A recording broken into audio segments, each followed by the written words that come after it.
And welcome back, everyone. Welcome to day number 2 of the World Team League 2023 Summer Qualifiers. I'm, of course, your host, Light VIP, and with me is the one, the only, the Fluffy, the Pete himself, the AsherBro. Oh, Oh. hello.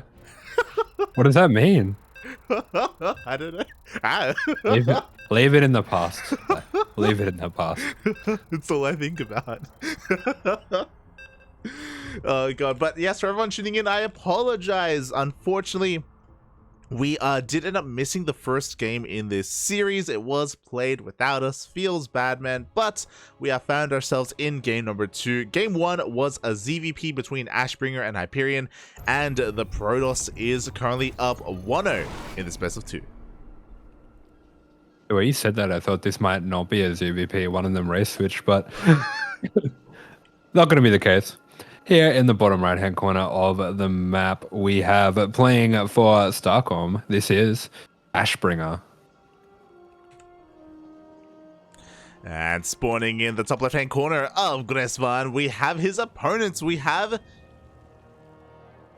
the Chinese Zerg player representing, I was going to say, Starlight Twinkle. Oh my god. It is Hyperion.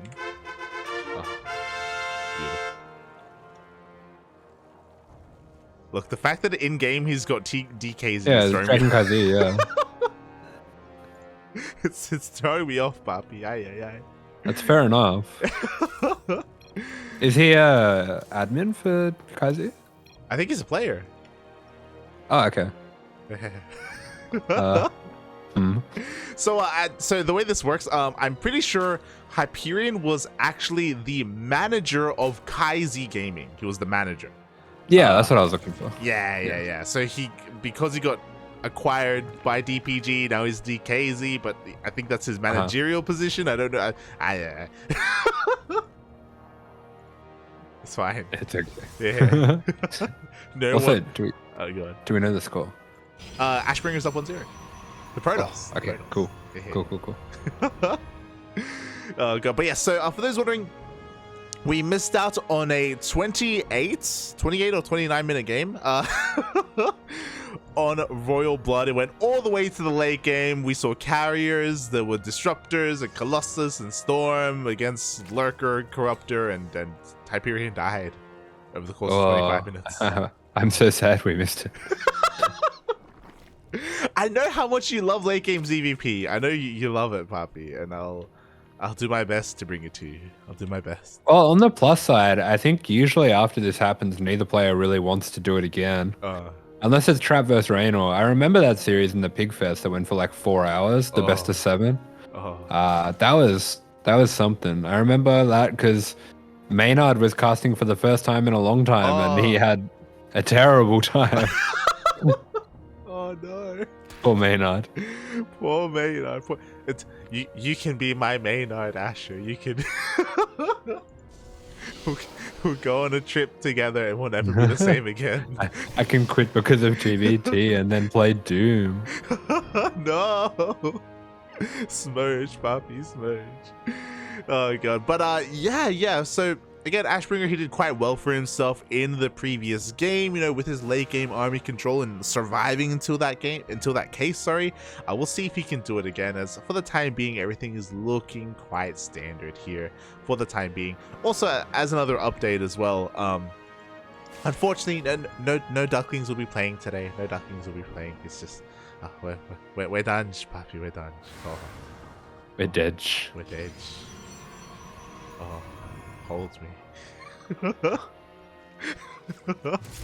Hey. As we do see his first 2 adepts going to be dipping in, so very standard build coming out from Ashbringer, just going to be poking with the first 2 adepts, as is a tradition in the ZVP. Does get a couple drones for his troubles, just going to be 2, and doesn't look like he's going to be getting the adepts out either, so good bit of scouting, good bit of harass, but not the most cost efficient here. Yeah, exactly. You know, he doesn't even get into the main base entirely either. With those dead adepts, it's going to be that much harder for Ashbringer to expand and take a third base, but we can see that his third is looking to be very delayed. Yeah, he's throwing down a Twilight, throwing down a Robo very early as well. So looks like it's just going to be the one Oracle here. And we kind of have the makings of a two-base all-in here, potentially. Yeah, it's a really weird two-base all-in because very rarely do you start things off with a Stargate and then tech transition because it's just delays your all-in, you know? Like, the Stargate is just not really doing much at all. So that's why this is kind of throwing me for a bit of a loop. But there we go. We've got some more cheeky gateways being thrown down. Yeah, that definitely does make it pretty confusing because it's not like we've got like a Void Ray or a Phoenix or anything clearing out the vision. And as much as the Oracle does make it seem a bit more like a standard macro game, the fact that there's no third base is something that the Zerg can keep their eyes on. Definitely, and it looks like we may see Ashbringer. I'm curious if he's going to commit to the third and if he's going to even saturate it. Yeah. Yeah, he throws it down. He's got 4 gates in total. The Prism is going to be zooming across the map, so that's why I'm curious if he really intends to probe. I mean, he's fully saturated for the time being. And he's throwing out a Forge. Ooh. Okay, there we go. Yeah, it's very interesting. He hasn't actually used the Twilight Council for Charge or Blink. He's just gone straight into a Twilight Archive, so I'm very curious to see what he's got in store here. Kind of looks like it's going to be an Archon drop. Yeah. It's so this is weird. Such a weird way to get here. This is such a, yeah, it is. It's such a roundabout way to end up with nothing too amazing, you know? It's like, there are more efficient ways to get into an Archon drop, but okay. Yeah. I feel like a DT into this is just more normal and probably a bit better. Yeah. Either way, we're going to have these Archons coming in for a bit of harass. 2 of those drones do go down, bit of damage goes down on the Queen as well. But apart from that, nothing really to talk about, as we do have Charge +1 Immortal coming as well. So that's a pretty early Immortal too. We're just investing so much in all sorts of different kinds of tech, and it's definitely a good thing for him that Hyperion is sitting back a little bit more, and he also got a good scout of the composition of Hyperion, which is, I guess, why he's adding in those Immortals. Yeah, so, like, unfortunately, as the Archon drop goes into the main base, unfortunately, because we weren't able to see game number 1, we don't know how it opened up, and I'm curious if Ashbringer did open up in a similar fashion, because this is just, again, just really odd. It feels like insanely safe as well. Very passive opener here from Ashbringer. And I wonder if he does intend to slow the game down. How is that probe stuck? What is going on over there? The probe? Oh, it got out. Okay. Yeah, there's a probe that keeps on going and getting stuck in there. Oh, it's because the pylon's... Okay, yeah, I've seen this before. Yeah, it's because the pylon is blocking the minerals, yeah. There's one mineral patch there that only one probe can mine from at a time. No. Oh, it's trying to get to the back patch. Yeah, can get to the back patch. No one can get to the back. Oh no. I've done this with the turret a few times. Aye. Just lift it. It was on Moondance. If you did this, it would try to mine it from the high ground. So the probe would go all the way into your main and try to mine it from the high ground into your main. Oh god. It's so dumb. I mean, hopefully this doesn't impact Ashbringer too much here, as his mining is going to be a little bit inefficient. We have that gateway explosion on the way as well. But like look at his army though. Like, it's so beefy. We've got 3 Immortals, 3 Archons. We have an insane amount of sentries for force fields. Like, pushing into this is going to be nigh impossible. But Ashbringer is actually pushing out. It's hunky. it's yeah. It's wide, papi. Yeah, we have a bit of a almost like a bit of a delayed Soul Train. We have the Immortal sentries running on in, and once we do have a bit more energy on that, the force fields are going to be pretty scary. He's actually splitting off the Prism, so looks like he wants to set up a bit of a Zealot run by just to distract while he's doing this. And it's kind of interesting how he's using his army just to kind of poke back and forth, not really looking to commit too hard with it. And there is a pretty high Ravager count for Hyperion, so I don't blame him for sitting back a bit here. That's what I mean. Like, you were talking about it earlier. I think he's pulling a trap versus Raynor. Like, I think he wants a late game. Like, he's like posturing, then he's backing off. Like, he wants Hyperion to back the hell off. He's got a 4th base behind this. He's getting a 2nd Forge for double upgrades as well. He's working on even more Immortals. Like, he's just kind of sitting back nice and pretty. Yeah, he's really taking his time with this. Playing with his food, man. Oh, he's making shield upgrades. I'm worried, lad. It's happening. We do have a Prism slipping in. This is a nice scout for Ashbringer. He does confirm the mutas that are coming out. Immediately, we have Phoenix production underway. Yeah, we got a Zealot run by over here at the third. We got another bunch of Zealots going into the main. That Zealot run by at the third. Not really going to do too much, and he's not really going to use that opening either to do anything with his main army. But we get 6 drones, and we scout the mutas, although I think it's just 2 mutas. Looking at the units tab, yep, it's literally only 2 mutas, and he's forcing a commitment into Phoenixes. Gonna be forcing out 2 Phoenixes for the time being, so hopefully Ashbringer doesn't give it too much. But like, look at this, like he's just throwing down more stasis traps. We are lacking a little bit in the stack defense. That's why I'm not really convinced. Hyperion is soon about to max out. Yeah, Ashbringer's queued up a few more Phoenix as well, so he's definitely looking to commit a bit harder into those Phoenix, and this is going to be a bit weird. He just has his army is weirdly small just because he's invested in so many different directions with the tech. If it is supported by shield batteries, it should trade pretty well with this, but looks like, oh, okay, Hyperion not feeling very confident about this angle. Yeah, he's backing off and he starts a hive. Hive is on the way. Spire is done, so we can take into a greater Spire pretty quickly as well. And like this composition from Ashbringer, it reminds me of Nano. It reminds me of this Brazilian Protoss player where he plays he plays PvZ in such a way where he doesn't make any gateway units.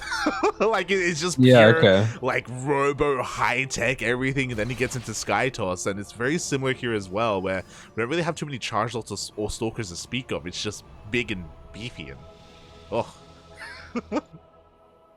Looks like I saw stats playing on ladder like this a little bit. I thought it looked very interesting. But yeah, this is a really weird spot for Hyperion because his army is not going to scale particularly well, and the longer that time goes on and the closer that Ashbringer gets to max, the worse he's going to trade. I mean, this might get to a bit of a situation where Ashbringer, as he maxes out, can just go across the map, and his army's going to trade so efficiently that Hyperion might never be able to get his supply up high enough to deal with it. Yeah, like the problem with Hyperion's army, it's a very mid-game oriented. Not just mid-game oriented, it's also expected to trade. It's a trading army. Ideally, the Protoss pushes onto creep, and then you get like a surround, you get a flank, you come in with Ling Bane, with your Roach Ravager, and you fight well. But because Ashbringer has been so passive, Hyperion has so much supply tied up in these Roaches that they're not doing anything. We see some great force fields here. Hyperion takes a great fight, and he can keep pushing. Like, he's got some momentum. Yeah, great force fields. Those units absolutely evaporate, and that feels like a bit of a taster of what's to come. Because here we go, the Zealot run by going to be bringing the units away, and I think that might be the signal for that main army to run on in. All the Banelings get wasted there. We have Broodlords of all things being morphed in, and that's going to be fantastic to help with this hold. Yeah, the Broodlords are going to be amazing. I do think that Ashbringer, if he wanted to, I think he could have pushed on forward, and he probably could have rolled over this army. I think he would have been able to do so, but I don't know if you saw, a Fleet Beacon just got thrown down. So he's getting ready for a Sky Toss transition, but here we go. He reinforces, he's pushing onto creep, but now the Broodlords are done. Yeah, we have 5 Broodlords. We've got the light VIP army. We've got the mid-game ground army with 5 Broodlords. And we are. I've seen this before. I think it should trade quite well. I mean, I don't know what's going to take out the Broodlords. It's just, can you micro well enough to keep this mid-game army alive while this is all going on? And the thing is, you are going to lose a lot of bases. You're going to lose a lot of drones as well, but the Bile's so far pretty good. The force field's extremely good as well for Ashbringer. Oh my god, these Zarkons are evaporating the ground army, by the way. The majority of the Ling Bane already goes down. The Roach Ravager is going down as well. Ooh. And as the Archons power on through, the Stalkers are getting closer and closer to those Broodlords. Yeah, the Archon's getting on top of the Broodlords. The Phoenix are taking out the last of the Corruptors as well. Those Corruptors can't go near the Archons, and wow, the Archons and the Stalkers get under the Broodlords. The Broodlords evaporate. GG. Ashbringer just kind of chills till he has that golden death ball. This is the personification of like the F2A death ball of Protoss, you know? Just chill at home, make an army, just move across the map. Oh my god. Pretty good race. But there we go. That was really nicely played by Ashbringer. There was a lot of scouting and double checking, and he took his time with it. I'm sure there were openings there where if Hyperion was droning a little bit harder or getting into a bit of a scarier army, he would have had to recognize that and go for the kill. But he just kind of did everything right there and realized that he just could sit back and wait till he got that perfect army. And unfortunately, Hyperion wasn't able to trade things out. Yeah, he wasn't able to trade things out in time. We saw him throwing away some roaches, but that was like the trigger point. You know, as soon as he threw away those roaches, that's when it was time for Ashbringer to counterattack across the map. And yeah, unfortunately, Hyperion kind of just misreading the game a little bit and misreading how Ashbringer was looking to play it out overall and wasn't really able to adapt to him on the fly. Yeah, definitely. I mean, there was some cute stuff in there. The 2 mutas with the option open to go into Broodlords is kind of cool. Yeah, I agree. I really do appreciate that, but unfortunately, that also coincided with him investing so heavily into the Lingbane Roach Ravager. My condolences go out to Hyperion. He does get 2-0'd by Ashbringer, and that's a really nice start here for Team Starcom. Yeah, very strong start, and that is just the beginning of things because we have 2 very exciting ZVTs coming up next, and I hadn't looked at the matchups till about half an hour ago, I have to admit. But I had a look, and I saw the ZVTs, and they're very closely matched ZVTs as well, and I was very excited for that. So these should be some really great games that we've got coming up. Exactly. You know, I love Hyperion, and I love Ashbringer, but really, more than anything, they were like the... you know. I know exactly what you're thinking. you know, Bobby, you know. Well, they're getting us ready, you know. They're warming us up. We're I don't feel very ready right now. Well, too bad. We're getting That's into not the kind of gameplay that gets me ready. I'm not gonna lie. This is happening, Asher. This is happening. As we are getting ready for Spirit versus Wayne. Comfy couch you got here, like. Oh my god. Have you done this before? Are you experienced? Oh no. Let's talk about the game. Ash, I'll take care of you, Poppy. We're gonna get through this together. Okay. I trust you. Do you need to hold on to my money for a bit as well? Protect me, puppy. Oh no. Oh god, we're all gonna look after each other. Me, you, and everyone in the chat. They're watching, Poppy. They're all watching. I'll make the money. You handle the business, all right? Oh boy. As we are getting ready, the players are just asking for a moment here to prepare themselves. Oh, and yeah, as you said, this is going to be a pretty sick ZVT. Just quickly hopping on over here to the matchups. In general, Starlight Twinkle did really bolster their roster for WTL. Yeah, was this an existing team, or is this something that they've kind of put together for WTL? It used to be a Chinese-only team. And they'd have players like Rewhite and Jollywa Loves and all these other Chinese players. But now they're anything but that.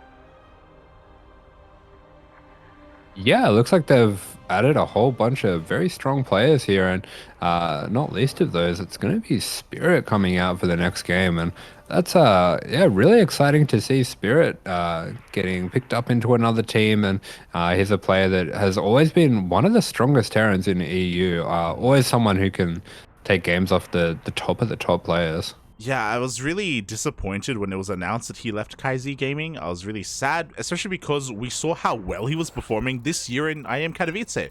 He exceeded expectations. He's peaking as a player right now. He is looking so damn good as one of the best Terrans in Europe, and he definitely deserves to be supported. He deserves to be on a team, and I'm glad he finally found one in Starlight Twinkle. Yeah, I mean, WTL as well. WTL, he did fantastic, and he's such a strong player, and Vanya as well. Wayne, he's someone who's kind of always been on the brink of being one of the very best Zergs in Europe. He's always fantastic to watch. I'm always excited to watch him, and here he is, spawning in the top left-hand corner of the map, back in his home at Starcom. This is Wayne.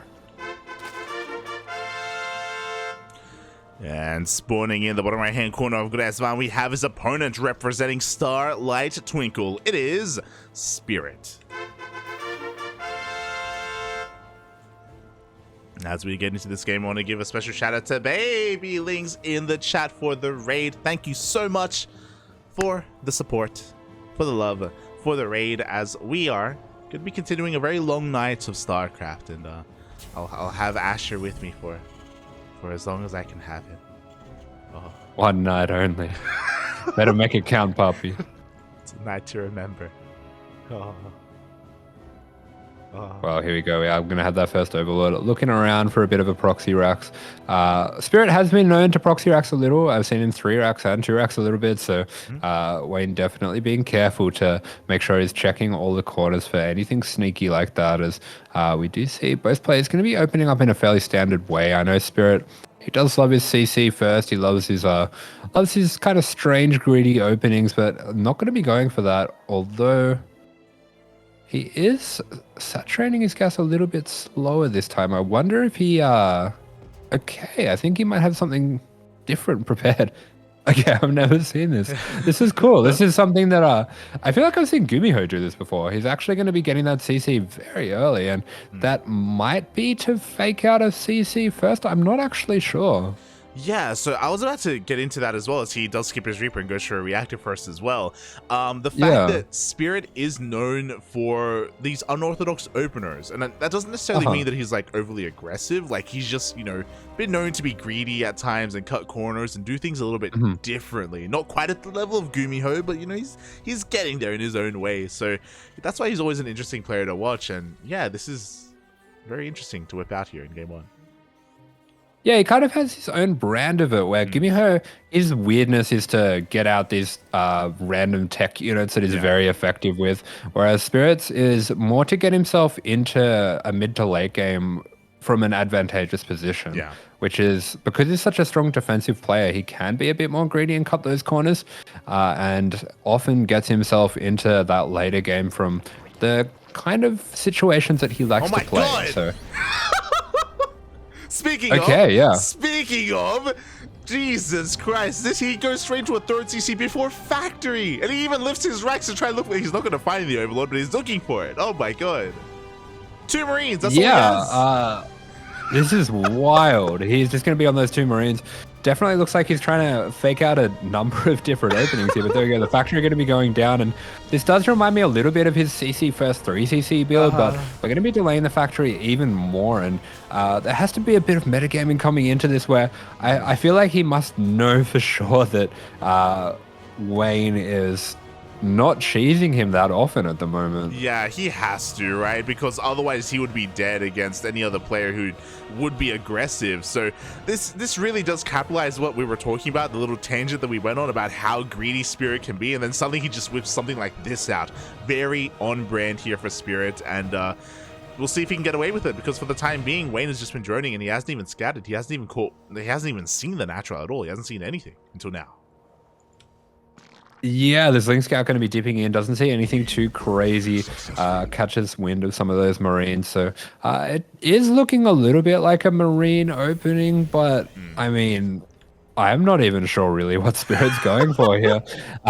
He does tend to play Hellion Banshee a lot of the time when he goes for these very greedy openers, so I wouldn't be surprised to see him going into Banshee from here, but we do have just a lot of different options here, and he's probably going to be looking to play 2 port BC. Oh my God, this is a man who is like my nightmare incarnate. He goes for 3CC before factory and then goes into 2 port BC. I don't know. I'm sorry, lad.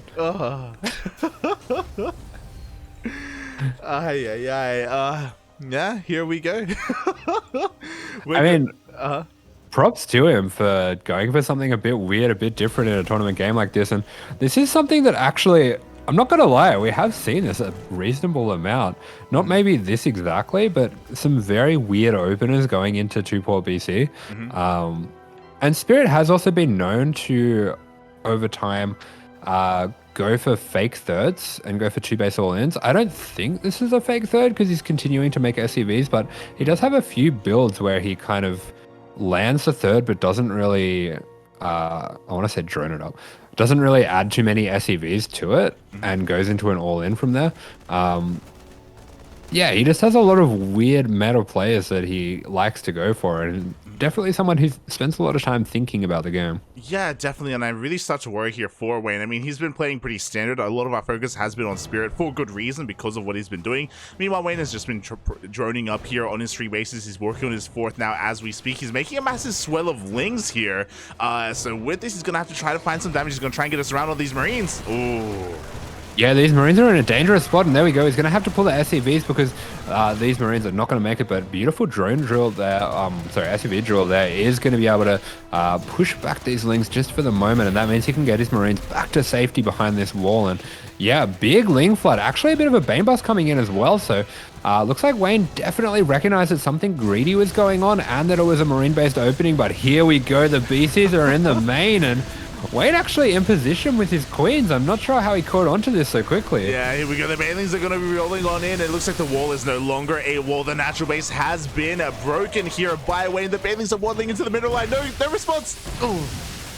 Yeah, some really nice hold position micro with those SEVs for Spirit there, but there just really is not enough here to deal with this, and this is a very common response as well to BC all-ins. You can kind of just Ling Bane Bust and send everything across the map, and very hard for the Terran to have enough to deal with it. Oh yeah, exactly, and with that, GG gets called, and Wayne takes the first game. Okay, that was a wild opener from Spirit. I'm not really sure how that was meant to go down. It was really interesting that he was going for a bio transition behind that. So it is possible that he might have gone for some kind of weird 3 base / 2 base all in of bio behind the BC commitment and hope to catch a lot of corrupted commitment. But yeah, Wayne just kind of killed him. It's the day 9 advice. If they're doing something weird, just go kill them. Yeah, that's the thing. Like, what Spirit was doing was relying so heavily on his opponent, just allowing him to get away with whatever he could. And he almost did it. He was almost able to be, you know, safe enough to get away with those BCs. Unfortunately, the Ling Bane Bust hit at just the right time, and the Queens were waiting in the main base for the teleport to come in. So yeah, Wayne just having the right response and reading the situation quite well. Yeah, I mean, all over it for sure. Oh boy. So with that, yeah, GG here too. Wayne is going to be actually kind of extending the lead here for his teams. It looks like going to be remaking the lobby. But yeah, extending the lead here, in Starcom have a pretty healthy 3-0 lead so far. Yes, this is where things start to get a little bit scary, and I think we're going to be seeing Spirit play a bit more of a standard game. That was definitely a pretty risky strategy to go for, and it didn't quite pay off for him, so wouldn't mind seeing him go for something a little calmer in the next one, something a bit more safe that'll get him into his standard game. Oh, definitely. We'll see if he can do so. You know, as great as it is to see Spirit play the way that he does and be as greedy as he is, sometimes you gotta calm down a little bit. Calm down. Aye. I mean, he can still be greedy. True. He can do we'll just go CC first, 3 CC. We'll get the factory first this time, and we'll make some Hellings. A little bit more sensible. I remember seeing a series between him and a laser. That was really funny because a laser's like the Zerg version of him, right? So he went to CC first, got a 3rd CC, got a 4th, like before his 4th and 5th racks or something. And I look at a laser, and a laser's got 100 drones. I'm like, oh, okay, I see.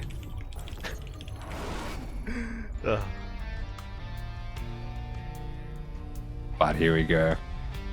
It is the Terran here that we are looking at, spawning in the top left-hand corner of Dragon Scales, playing for Starlight Twinkle. They do have their backs up against the wall. Is he going to be able to start the revival, the reverse sweep? This is the Polish Terran Spirit. And spawning in the bottom right-hand corner of Dragon Scales, we have his opponents. We have the blue Zerg player representing Team Starcom. It is Wayne.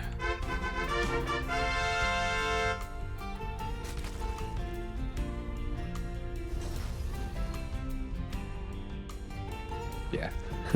CC first. Let's go. Oh god, yeah, you know, this is just on brand once again here for Spirit. Hopefully he can get away with it this time. I'm sure he will. But yeah, we won't be seeing anything anywhere near as crazy as what we saw last game. Yeah, he should be fine. Unless Wayne throws down a Roach Warren as soon as this pool finishes, he should be absolutely fine here. And I'm pretty sure we're going to be seeing a 3cc build again, but this is something that he knows the ins and outs of. He's extremely comfortable playing this build, and it's something that he has done a lot of times to great effect. The first one that comes to mind for me, I remember him playing against DRG, and basically he got away with a 3cc and just killed it by like 8 minutes, because it's the normal 3cc timing, but with just more stuff. So he plays it very well. It's very cool to watch. Yeah, definitely. Like we have seen that time and time again, him go toe-to-toe with the best of the best with these greedy openers, and he should be able to pull it off here as well. Again, it's one of those it's one of those moments where I'm looking at this series and I wish it was longer. Yeah, definitely. Oh god, you know, it's like we're getting a taste here, especially when we end up in a 1-1 scenario. And I'm not saying that's what's going to happen here, but if it does, it's like we're getting robbed of like something juicy, you know? Yeah, I mean, I get what you're saying. These two, they're very well-matched players, and I could definitely imagine them, you know, headlining the big brain bouts or something like that. They are, yeah, a couple of players that always seem to have good series against each other, and it's a cool clash of styles as well, because Wayne, as much as he can play a very standard game, he does err a little bit on the aggressive side, especially in the mid game. Definitely. Oh boy, and we'll see how this all does come to fruition, as we do see, you know, a couple of things going to Scout. The Scout does get denied for the most part by this Reaper, but pretty standard here from the Zerg player. Hatch gas pull, third base is on time, and he has pulled out of gas as well, so we shouldn't be seeing any early Roach Warren, as you were mentioning earlier, or anything like that. Yeah, for sure. Is this Reaper just going to be poking around, seeing what it can see, just going to check around for that third base as well, make sure that we're all safe, and yeah, there we go. We do see that third CC is going to be going down, so it's just going to be going for a very standard version of this build. Yeah, there we go. 3cc before Starport. You know, with that earlier CC, it's what we should be expecting here from Spirit. There's no kind of any other crazy turns from here, and he should be able to get into the mid game in a relatively good position. Yeah, you basically just play a standard 3cc Banshee game from here. It's a little bit delayed, but everything should be a little bit stronger once that economy kicks in. And yeah, there you go. We do have that add-on swap. And meanwhile, on the side of Wayne, just a very standard setup for him as well. We're not seeing any crazy roach aggression or anything like that. Yeah, exactly. No tech has been thrown down, no additional gases have been thrown down. He's pulling back into his main gas, but continuing to drone from here is just going to be keeping up these Hellions. Everything is looking relatively normal, as we should be expecting, and we'll see how much we commit into things. We already have Cloak on the way, Banshee is going to be coming out, and hopefully Wayne doesn't cut too many corners. Again, he should be throwing down some spores momentarily, reading correctly that, you know, there should be Banshees coming soon. Yeah, of course, and we do have, as well as Hellions, just going to poke around, try to control that creep, keep an eye on things, but, you know, Zerg's so good these days with splitting up those queens into different groups and getting that creep going in every direction.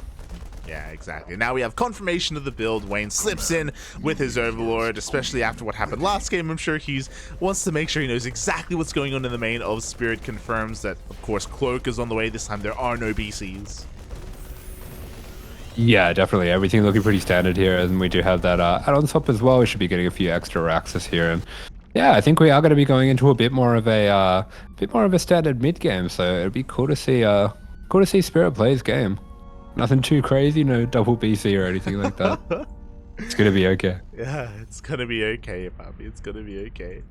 Oh god, as yeah, from here we should be seeing a fourth base soon from Wayne as well. The first Banshee does get across the map, but oh, it does come across the Queens, already taking a little bit of hull damage here. Thankfully, there's no mobile detection available yet for Wayne, so the Banshee is able to at least do a little bit of damage here and maybe even create an opening for the Hellions. Yeah, the way that he's poking around with the Hellions, he definitely looks like he's trying to find opportunities to dive in with those. But unfortunately, it does just leave them unattended for a moment. Won't lose that Hellion. But yeah, he is kind of, the way that he's poking and prodding around, I do like this as well, just because Wayne does very commonly go for mutas, and that does mean he's going to be skimping on the Ling Bane as much as he can. So if Spirit can work out that that is the case, a Hellion dive would be pretty great. Yeah. Yeah, it really will. There's not too much other than those queens defending mineral lines. A lot of creep is going to be receding here in the middle of the map. Nice cleanup from Spirit. At the same time, the Banshees are going to be finding one queen. Yeah, nice little pick off there. I wouldn't mind seeing them maybe rotate around, see if they can get a full scout, but either way, he will see the fourth is coming down, and everything looking pretty standard from both players. Yeah, exactly. The Spire nicely hidden, tucked away behind the main base. Spirit hasn't been able to scout it yet, and I appreciate this. I think we were talking about this a couple of days ago, but we haven't really seen too much Ling Bane Muta. I think you were saying, like, oh, I see it all the time, Papi. So, but it's great to see it once again here at the competitive level. Yeah, definitely. I mean, Wayne's always been a bit of a Muta man himself, a bit of a proponent of it, and it can be a good way if you're a more aggressive player just to control the flow of the game. It's one of the few builds in ZBT where the Zerg really does get that initiative and can keep the Terran back at home for most of the early to mid game. Yeah, exactly, and the scan does end up spotting those mutas. I mean, the mutas are going to reveal themselves anyway, as they are going to be able to clean up these Banshees, but not before killing the main queen as well. So the Banshees did relatively well for themselves, and now Spirit can prepare back at home for those mutas. Yeah, exactly. He can get all those turrets up, and this does spoil his timing a little bit, but it is, of course, a heavy investment here by Wayne. Really is, as the mutas are going to be trading quite well here, picking up a couple of those Marines. I don't believe we've lost a muta yet, but he does get deflected. He doesn't get access into any of those mineral lines. Yeah, clean micro, of course, what we'd definitely expect coming from him. And it looks like Spirit going to be looking for the push anyway. Nice little pick off of the reinforcements here. We'll be cutting stuff off, but we do have the medevac bringing out a tank as well. So this could get a little bit scary. I mean, there's not much gas here for Banelings just because of the investment into mutas here. But we do have, I love this setup that's coming out from Wayne. He's going to have a huge surround here, and these mutas are going to be able to go to town. All right, here we go. We do see Wayne pulling the trigger, coming in with his mutas and his queens. His Ling Bane is lagging a little bit behind, though. So there we go. He finally is coming with his entire army. Yeah, and there we go. This is why you traditionally do not go for these move outs against a Mutaling Bane, and that was just a beautiful engagement from Wayne. Crushes the army of the Terran player, and he has so much momentum on his side now. Oh, he really does. Another tank is going to be going down. Nice target firing there from Spirit. He's going to trade efficiently here with his Marines, even picking up a Muta. Yeah, definitely a little bit of an overextension. At least 2 mutas going down there. So that's a very poor trade there. And it feels like he kind of threw things back in Spirit's favor now. And Spirit, he's feeling the momentum, but there is no going home here for Wayne. He's trying to get some damage done with these mutas, and this is all going to kick off now on the side of the Zerg. Yeah, here we go. How good's the engagement going to be? The Banelings are rolling on in. They do find some connections. Meanwhile, the mutas have turned back around, but they are not in position to deny this drop. So Spirit is still keeping Wayne on the back foot. And behind this, he is recovering from losing all those tanks. Yeah, he's got that fourth on the way, as well as that extra factory and the drilling claws that'll help him out to start getting that mine production going, which is of course a little bit delayed. And these tanks, not too effective when it comes to the Mutaling Bane, can help you secure some positions, but of course the mobility of the Mute is such a huge advantage here. It really is, and we can see Spirits trying to transition into those Widow Mines. We see Drilling Claws on the way. The Thor is on the way as well, so he is just trying to get as much anti-air as possible here, but it's going to take a while for that to really kick in. For the time being, though, again, continuing to keep up with these mutas, they've dealt like 0 economic damage. Yeah, I mean, what Spirit is doing here is really beautiful. He's not being pinned back by the mutas, despite that being something that often happens, and also going to be splitting off a single drop to the side that the mutas are not on. So this is some beautiful stuff as well. The way that he's sharking around with the Marines, just making sure that the mutas can't pick up any angles to go into his man. Yeah, exactly. The mutas just completely pinned back. We do see that drop slipping into the main base. I believe it has gone unscattered. So very nicely done by Spirit. At the same time, the mutas! Oh no! Oh! Oh, yeah, the terrible timing there of that drop hitting the main right when the mutas were unattended, and that is just disaster for Wayne. That is a huge amount of resources down the drain all at once, and Spirit, he has not been one to shy away from pushing so far. I don't think there's going to be any exception now. Yeah, exactly. That may just be the game-winning move for Spirit. Wayne was also in the middle of counterattacking and hitting the planetary before it finished, but he was forced to turn everything around. GG gets called, and Spirit takes game 2. GG, and Spirit absolutely monstrous with the bio there, just all over the map, non-stop pressure. Never let Wayne get the momentum on his side. Wow. GG, well played. I mean, again, it wasn't just the fact that Spirit was able to catch those mutas. As you were saying, because of his army movement, because of his positioning, he was minimizing the effectiveness of those mutas for so much that game, other than, of course, that big engagement that we saw, you know, towards the middle of the game where we saw the big surround. Outside of that, though, like, Spirit's movement was impeccable. Yeah, it was impeccable. He was just in that constant motion, swallowing up that whole map and never letting the mutas pin him back into his base. Oh, exactly. And there we go. Starlight Twinkle is going to be putting a point on the board. And now we have our final best of 2 remaining. This is also one of those moments where where I'm like, it would have been great to see a game 3. It would have been amazing to see a game 3. Oh yeah. Oh god, but regardless, we are going to be continuing on here with Cham versus Cards. I reckon if we got a game 3, Wayne would have cheesed him out for sure. I can see that happening. I can definitely see that happening. So oh boy, unfortunately we won't be able to get a game number 3. Regardless, Starlight Twinkle is still in this, and we are heading over to Land of the Americas for Cham versus Kaz. Oh, okay, off I go. Oh, good. But yeah, really well done here. Again, Starlight Twinkle had a bit of a rough start to the series overall with Hyperion, kind of struggling against Ashbringer in his first best of 2. But if Cham is able to win this series 2-0, then he can force the ace match. Yeah, and I mean, Cham, he's definitely a player that we've had our eyes on in the last year or so. He is looking so strong lately and becoming a real powerhouse of the LATAM region, and makes me think now as well, now that we're coming to think of it, it's going to be really cool to see him competing in that LATAM NA combined region for ESL. I think he can really be a contender.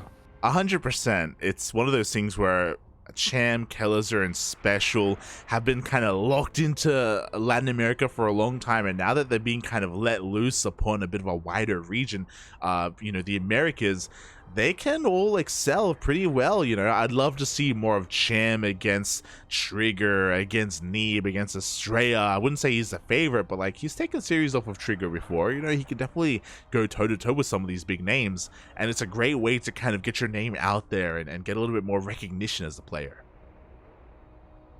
I'd be a little bit worried if I'm Scarlet.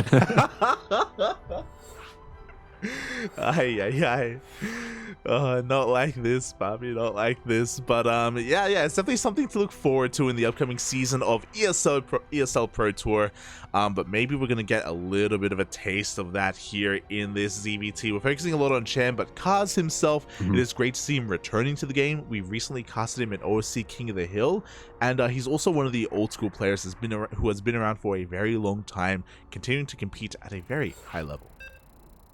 Yeah, Cuss has always been a very high-level competitor. He's one that he actually does ladder quite a lot as well. I know whenever I'm watching EU streamers, definitely see a lot of Cass, and he always makes a very good showing of himself. He's a very, very solid Terran.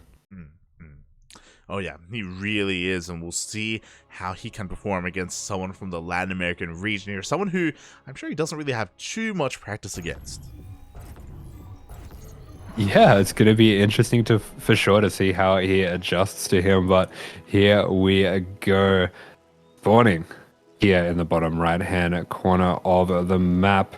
He is the Ukrainian Terran representing Team Starcom. This is Kaz.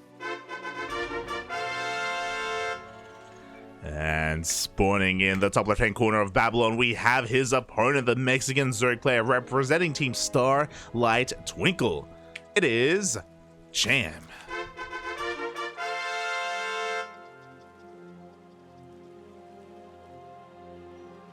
Ooh, okay.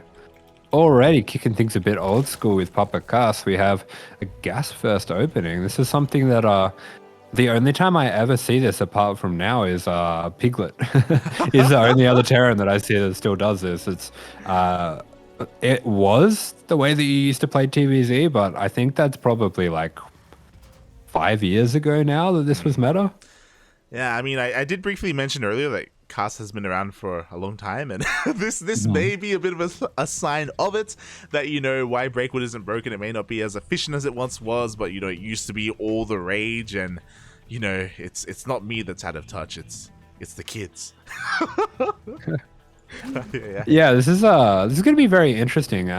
Against any other Zerg apart from Cham, I would say that this does have the opportunities to do a lot of damage, just because your Hellions hit. I'm trying to remember. I actually worked it out at one point because Mario broke this out randomly for a tournament.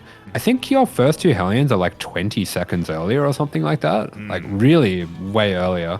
So it can catch out a Zerg that goes very greedy on skipping their Zerg speed, on their Ling speed, but I don't think Cham is the kind of player to do that. Yeah, I would 100% agree with you, where this more aggressive opener here from Cast can work quite well against more greedy Zerg players that are trying to rush into the mid game, that are trying to cut as many corners as possible with their droning. But Cham is a much more aggressive Zerg player, you know, cut from the cloth of your Go-Go Joeys, of your Mio Micahs, you know, born and raised on the NA ladder. If you will. So yeah, we'll see if Cast is able to still find some damage there with those Hellions.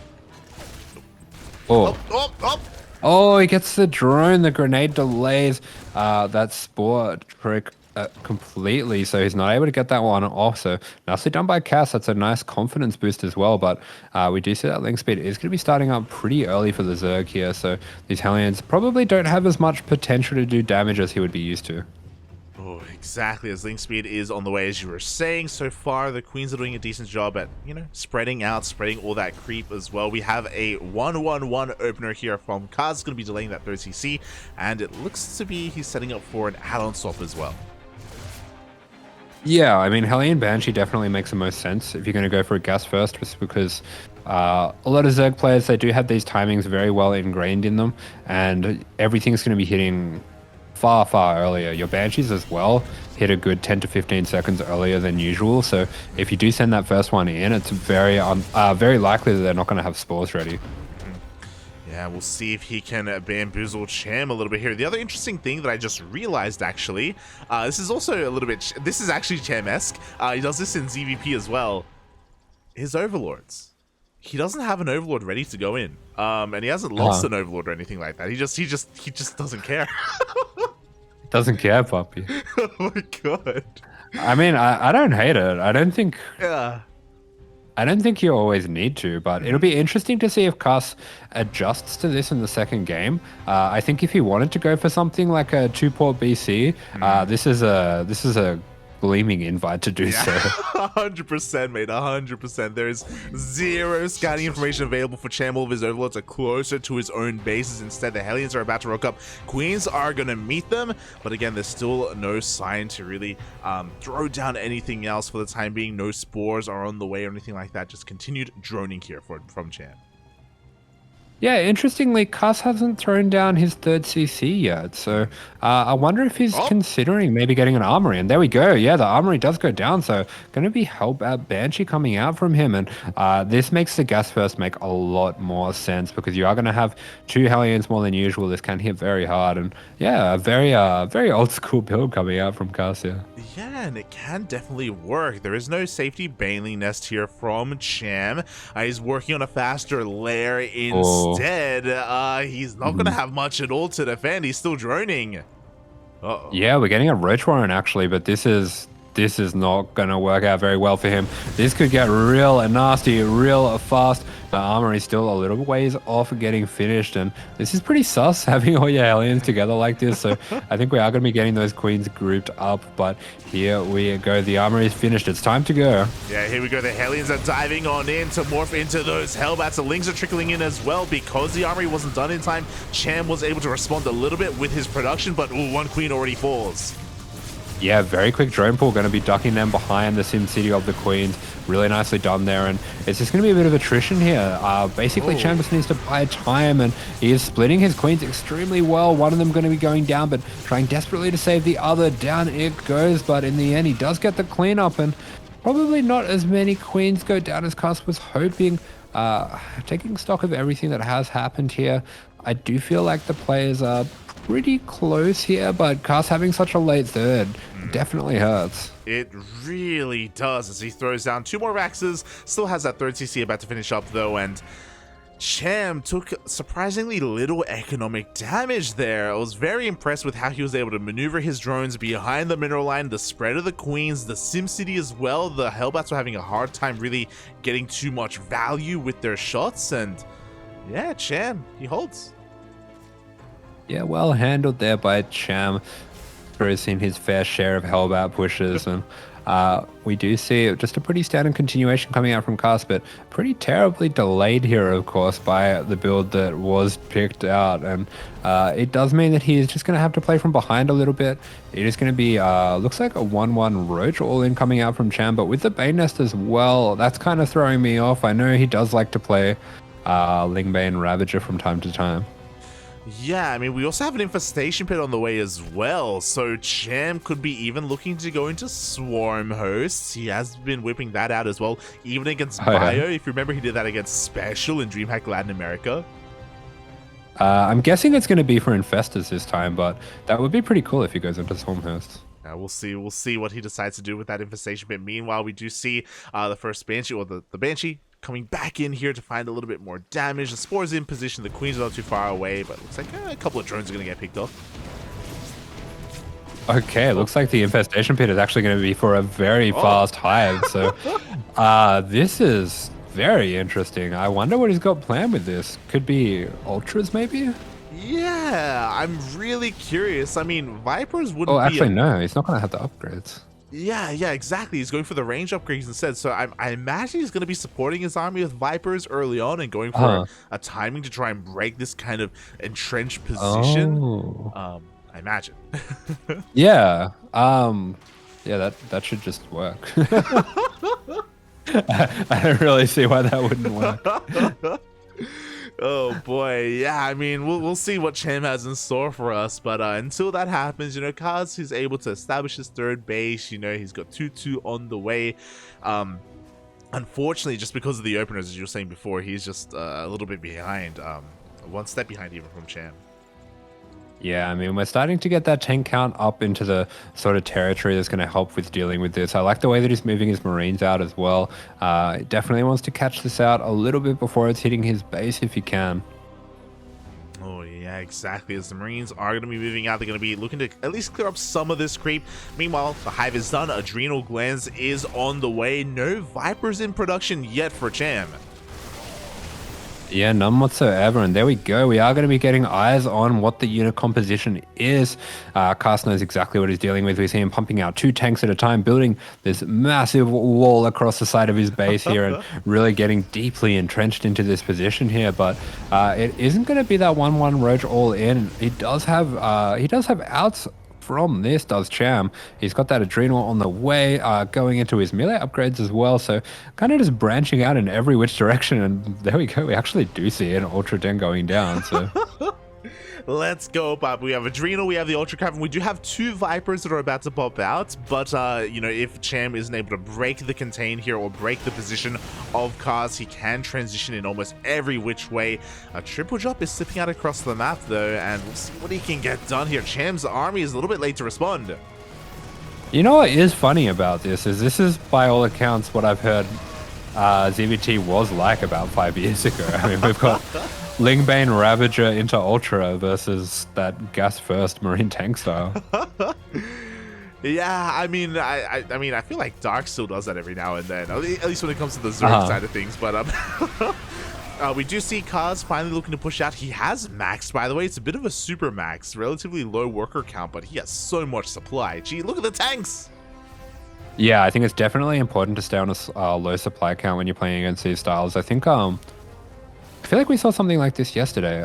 Was it Mio versus Baby Marine? Who was it? Yeah, Mio versus Baby Marine, where Baby Marine kind of stuck on 60 workers and he lost a few and he just didn't replace them, and you just get this absolutely giant army that can be very difficult for the Zerg to deal with.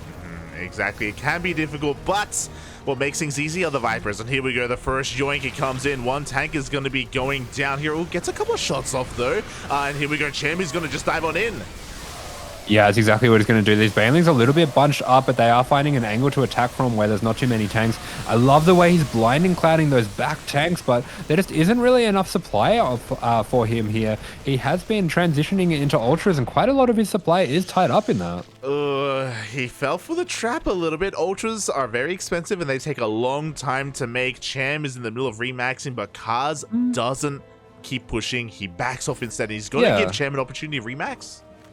I think this is okay for Cham. Cause I don't mind that decision as well to back off. He did see the Ultras, and I mean, all he has is Marines. There's not really, you can't really attack into Ultras with Marine tank. It's very good if they're attacking into you, but there's no way that you can charge onto creep with that. I definitely agree. Part of me feels like he maybe could have been able to lay siege upon one more base though before pulling back, but in the end he's going to take a better defensive position here. His tank line is still insane, and it's still going to be difficult for Cham to break this. Yeah, he's going to be adding in extra tanks, liberators, marauders as well, everything that he needs for this. And for Cham, it looks like he just wants to start getting trades going. And if he can get these Ultras on top of the tanks, this could be really scary. A huge surround coming on in, but Cast looks prepared for this. Oh, here we go. The Ultras do push up the ramp. There's not much to protect the tanks, and the Ultras are getting on top of the tanks. Mate, the Ultras do not care about tanks. They are charging on through. These Liberators a little bit late to the party, not going to be able to help out too much. And these newer, smaller Ultras just smashing on through everything. Looks like they might even be able to get the PF as well. Nice spread on the Roaches, so not going to be taking too much splash there. But I do like that he's going to back off once that bio does free itself up to help out. Oh, yeah, there we go. In the end, the Planetary Fortress will barely manage to survive. Cham, I hope we have a couple of spellcasters sprinkled in here, because as great as Ultras are, I don't know how much, like, I don't know if that's the best trades that we're going for. I mean, he is keeping the supply of cars down, to be fair. Yeah, I mean, unfortunately for Cham, he kind of has to make it happen now because his upgrades are so far behind. I mean, we can see the level 3 carapace are only just starting now, and we only have +1 attack on these Banelings, which is pretty significant when you're going up against Bio, especially because 3-3 is finishing right now. Oh, here we go. 3-3 is done, but Cham doesn't care. He's pushing up the ramp once again. He is maxed out, and we don't really have too much supply remaining here for Kaz. A lot of his supply is actually mixed up in all those medevacs. Oh, and those Banelings with fantastic connections on all the SCVs, they will be going down. The PF goes down as well, but we are going to be taking out almost every Ultra, and despite taking out the 4th base, I don't mind this position for Terran. This is definitely a very playable position. Yeah, I mean, now is the time to counterattack. He does have the army supply lead right now. His worker count is in shambles. The Kaz's economy is not really looking too healthy, but he can still make this push work. He can still deal some counter damage. Yeah, Cham is very broke right now, very far behind in the upgrades as well. So this is a fantastic opportunity for Cast to apply the pressure. Yeah, he's going to be able to get 1 hatchery, and that's great and all, but I feel like we need a little bit more than that. If he lets up the pressure, if he lets up on the gas, then Cham is going to be able to recover and remax once again. Yeah, definitely, as we do see some ghosts being added in as well, so that's going to help him take some better trades against the Ultras than he has been so far. We are actually going to be getting that main floated over to the 4th, which is a helpful move in the short term, but if we lose this, we are stuffed. Yeah. Oh, we don't have too much longevity here for Kaz if that base does go down once again. But here we go. He's rotating over towards the right-hand side. There's a lot of creep here to work through, but he is going to be able to get towards that fresh mining base of Cham. He's trying to keep up with the rotation, actually splitting up his army. Yeah, he is just going to be setting up over here, and we do have Cham coming in for a little bit of an attack down to the left-hand corner, and there is just no way that Cast can turn around to deal with this now. The Baneling's crashing on in, taking out the entire mineral line in the blink of an eye. Yeah, and Cham is not stopping. He's pushing in towards the triangular third base as well. The economy of Kaz is no longer existent, and now he is pretty all in. He still has a lot of army supply, though. His army is still pretty massive. Yeah, we now go into a bit of a pseudo-base trade situation where Cham has to be really careful that he's not bleeding off too many Banelings here, and it looks like he has lost a lot of those Banelings, so this could get pretty scary for him. There's enough Ghosts here that the Ultras are not really going to be able to do too much, and there we go. We do see massive Banelings being morphed in, and Cham going to be pulling the trigger right now. Yeah, he runs past all the Liberators. The Banelings are rolling on in. The splits are not going to be quite there. Oh, but a decent amount of Marines do survive. Yeah, definitely. Not the worst trades there for Cuss, but I am a little bit worried that he just doesn't have the economy to replace this, and Cham, he's just buying himself time here. He is buying himself time, but you know what? That time is slowly running out. There's no answer to these Liberators. They're going to be able to lay siege upon a lot of these bases. Very limited anti-air available for Cham. Another hatchery is going to go down, and Cuss can keep on pushing into the main. Yeah, Cham's scrambling to get those Spores and Queens in position. That Liberator going to be going down, and we just need Banelings. Everything needs to be morphed into that splash damage. Cast going for the kill move, jumping into the main here, but unfortunately, I do not think this is going to be working out for him. Yeah, exactly. Cham was in position. He does end up catching this drop, and it looks like Cast has run out of steam. He doesn't really have much left at all. Yeah, he was putting a bit of attention into repositioning those Liberators, but Cham, he holds on in a crazy, scrappy affair there on Babylon. GG, well played. Kaz's army supply was always shocking to me. It's like, gee, he has just so much with them. Oh my god, it's crazy. This is the moment that I tune into Zerg streams and they're like, it's so unfair how much Terran can get on 3 bases. Like, that's all he's got, puppy. It's all he needs, puppy. He's a shower, not a grower. Oh god, but GG, well played to Cham. He does take the first game in this best of 2. We were talking about it. Cham needs the 2-0 to go his way if he wants to bring it all the way to the ace match, if he wants to give his team a chance to qualify for Code A. Oh yeah, and a lot of these qualifiers that we have been casting so far have gone down to the wire. They've been very exciting, closely matched series, and this one is no exception. So, gonna have to see what the map pick is gonna be for cast. I think maybe even a bit of a bigger map might not be the worst idea against the style that Cham likes to go for here. Yeah, definitely. I mean, we'll see. I mean, as you were saying, it is going to be Kaz's map choice overall, and are you feeling Neo-Humanity? Are you feeling Neo-Humanity? No. I don't think it's even a good Terra map, honestly. Oh, it's the best Terra map. I wouldn't mind. I think Dragon Scales can be good. Especially if you're going to go for more aggressive tank-based all-ins. I think that can be a very good map for playing like that. So yeah, I'm going to put my money on Dragon Scales. Okay, Dragon Scales wouldn't be too bad here, as looks like the lobby has been made. We're going to be slipping on in, and there it is. Dragon Scales. Oh, let's go. He knows. He knows, pup. He's a Terran player. It's crazy. Oh my god. So yeah, I'm curious to see if Kaz is gonna go for a similar style. Yeah, not just going for a 1-1-1 specifically, but just going for this more very light on the economy and much more attentive when it comes to the overall army and all these pushes. Yeah, I mean, to be fair, I think that was a bit more reactionary to what was happening in that game. That Hellbat Banshee push, of course, didn't really work out too well. I wouldn't mind seeing Cass maybe go for something like, I think an 8 racks can be a very good strategy on this map.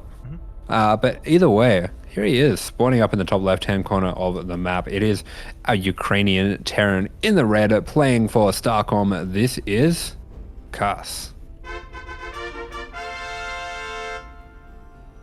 And spawning In the bottom right-hand corner of Dragon Scales, we have his opponent, the Mexican Zerg player representing Team Starlight Twinkle. It is Cham.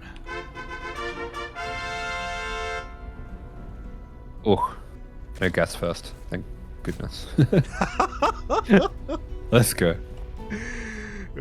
See, he isn't just forced to do one build game after game. He's got a little bit more breadth to him. You love to see it. Yeah, Terrence can do anything.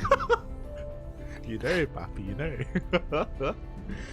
Oh my god. So we'll see how he does end up switching things up here overall. Meanwhile, again, I was really impressed with Cham's overall defense. Despite having a relatively late scout to what was happening, he was able to respond very quickly on the fly to the Hellbat Banshee push.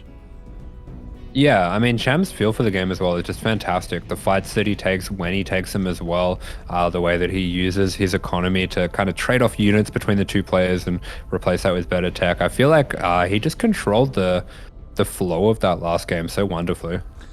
Yeah, like, I think in a way, almost like no other Cham, he's just like, he relies so much on reacting, right? Like, we can even see here, his overlords are only concerned with looking for proxies. Like, he's not going to go across the map at all. I wonder how he does shape up against things like BC openers and things like that, right? Which do rely a little bit more on the Zerg scouting.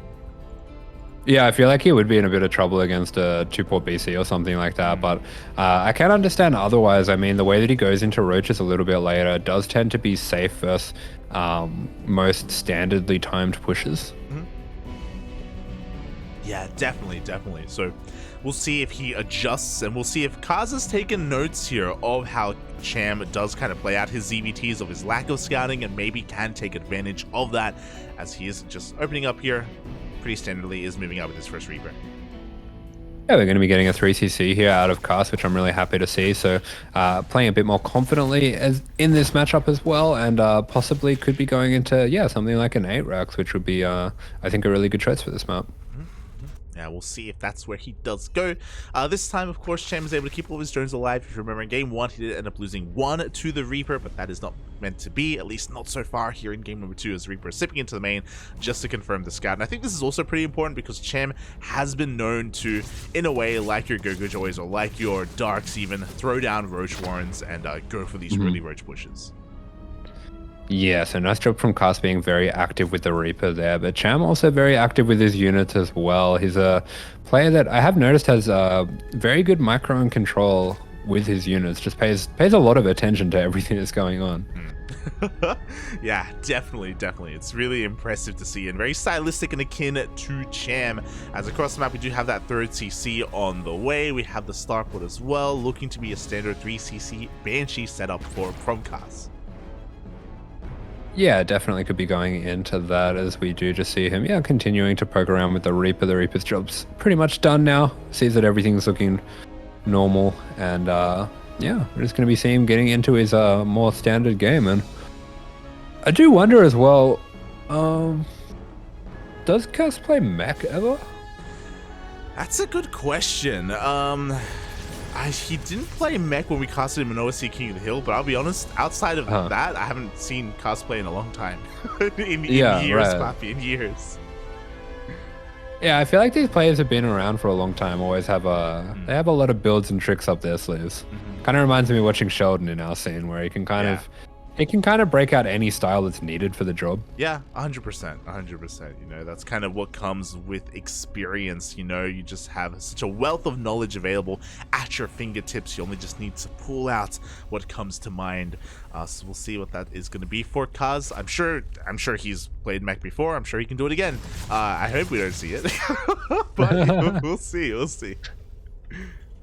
Yeah, and there we go. Cham going for a very standard setup here, getting all that creep spread going, has those queens split up into groups as well. So doing everything in a pretty normal way, but we are going to be seeing that Roach Warren going down around the 5-minute mark, as we did in that last game.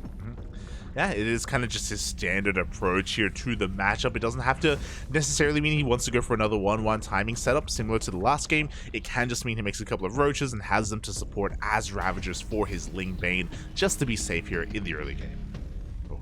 Yeah, and I think as well, this is a very good choice for maps that are both short and open. There's just a lot of options that you have here, and it's going to be great for taking all sorts of different fights around the third of the Terran, anything like that, putting on that pressure. But yeah, we're going to be seeing Cass not going for a Hellbat build, so Tastosis will be happy. Beautiful. No Hellbat builds here as the double Banshee is slipping in towards the third base. Spores are set up, plenty of queens in position as well. No mobile detection, but in a couple of seconds the Spore will finish up in between the bases. Oh, that was very cute. I love how he did that. He kind of pushed the queens away to open up the angle for the Hellions to come in. That was very clever. Yeah, and you know what? He gets 5 drones. Not bad, not bad. I'm sure he would have wanted a little bit more damage, but regardless, 5 drones is nothing to scoff at. Yeah, quick reactions there from Cham, and he is just going to be, sitting in between the bases here with these Hellions and with these Banshees, sorry, and 9 drones going down. That's some fantastic trades, and going to be taking some very favorable trades with the Lings here as well. Oh my god, exactly. He wants that mineral line so badly. Cham is doing a great job pulling the workers away, but despite that, 12 drones still go down, and the Hellions are still alive. They're still active. Yeah, great stuff coming out from Cass. Kind of punishing the Zerg player here for skipping out a little bit on the Ling Bane and going a little bit more greedily into Roaches. Putting a good amount of damage on this fourth as well, but I don't think we're going to be able to take it out. That does open the avenue for a very scary push now, though. Exactly. This hatchery is so battered, it's so bruised. A follow-up push doesn't have to commit too hard to maybe bring this down a little bit later on, as we do have that bio transition, plenty of Raxes thrown down. Stim is already done and tank production has commenced. Yeah, we're just having an absolutely stock standard game coming out from Cass, and I love to see it. Behind this for Cham, we are seeing Roach Speed on the way, as well as 1-1 in the Bane Nest, so playing things out exactly the same as he did in that last game, and I do think this is a very good all-round style for the Zerg, but this early game's gone pretty fantastically for Cass. It really has. Over time, 12 drones have gone down this game as well as the Queen, and he wants that hatchery so badly. He's showing up here just in time with these 2 medics. He does end up ferrying one of his tanks across the map as well. Yeah, he does, but that is not going to be long for this world with those 3 Ravagers there to throw down Biles, and there should be enough here for Cham to trade out, but he is losing queens. A lot of queens are going down. 2, 3 queens. The tank in the back line getting so much damage, but the reinforcements are looking to be a little bit too much. Cham will clean this up. Yeah, combat just kicks in just in time there, but overall, not bad trades whatsoever for Carson. Oh, there we go. He's going to be healing up those Banshees as well to dip on back in, and this is how we see all of these veteran moves coming out from Cass.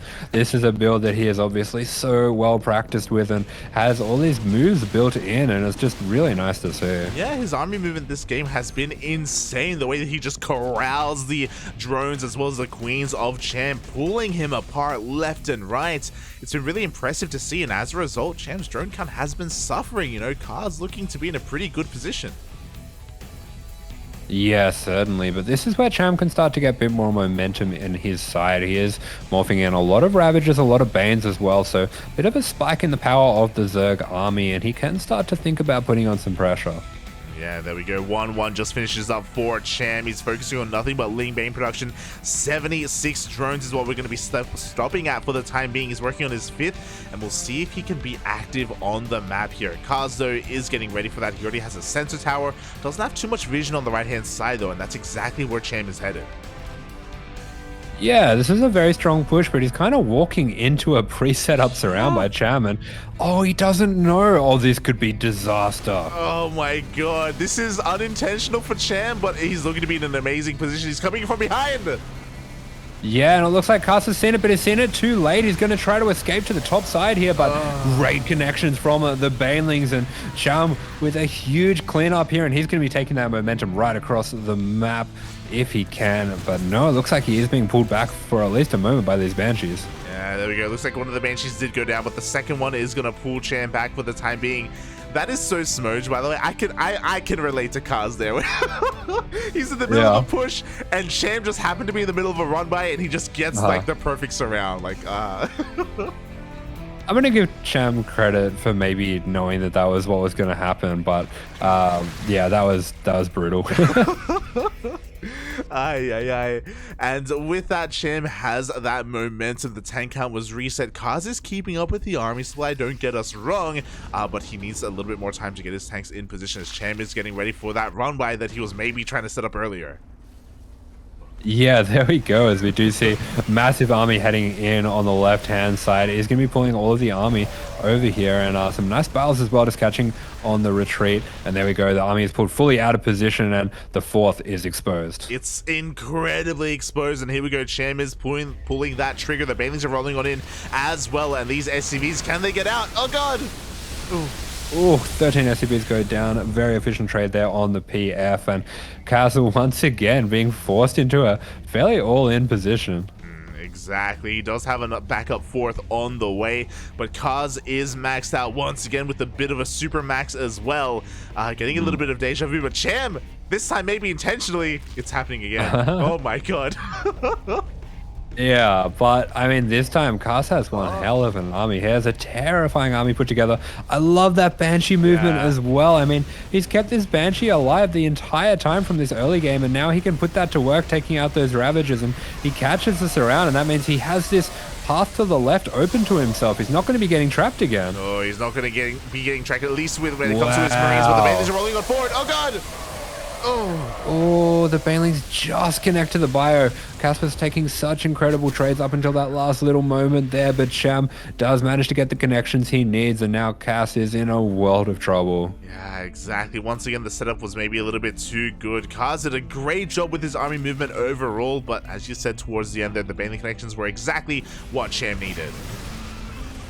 Yeah, it felt like the Banelings were just on the cusp of hitting that army, and he does manage to get those connections, and now Cass, he is struggling to put together that bio army once again. I reckon he's probably only got one more of those in him, as the third here is starting to mine out. Yeah, we can see the mineral patches are running out on a lot of these bases. The fourth base is being retaken. This time it's not the main being floated over. You know, it is a fresh fourth mining base at least, but the hive is done. We have adrenal glands on the way, an ultra cavern once again. This seems to just be Cham's comfort zone. Yeah, and I mean, this time things have gone a little bit more smoothly as well. He's quite a bit further ahead on the upgrades than he was in that previous game. I do believe Cass is still on 2-2. He hasn't quite been able to get the money together that he needs to get 3-3, probably realizing that he's in a bit more of an all-in position, and he can't really wait that long to do damage.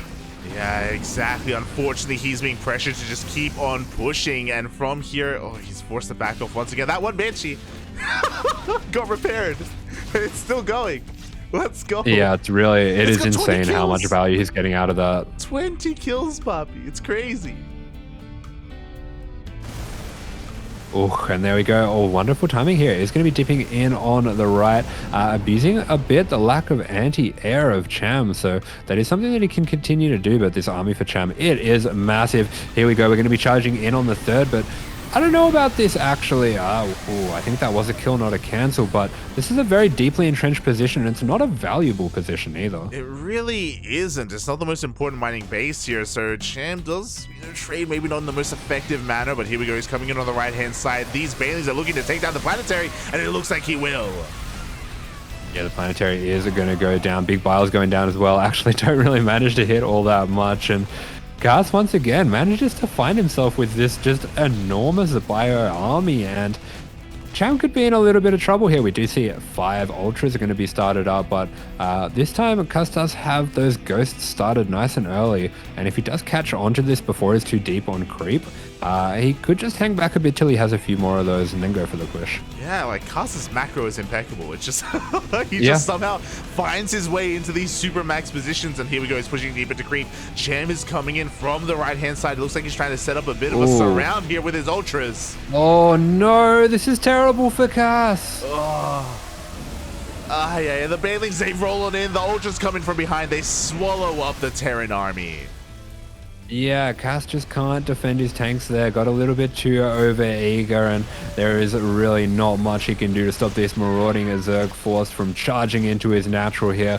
Looks like he's going to be setting himself up to go for a little bit of a pseudo base trade, trying desperately to save these ghosts so that they can snipe out the ultras, but there is really not that much on Cham's side of the map for Cars. Yeah, exactly. There just isn't much counter-attacking. The Ghosts, by the way, they actually snipe a decent amount of those ultras in the end, but there's still more where that came from. The third base is forfeit. The fourth base is actually the main, floated over once again. And once again, it's forced to lift.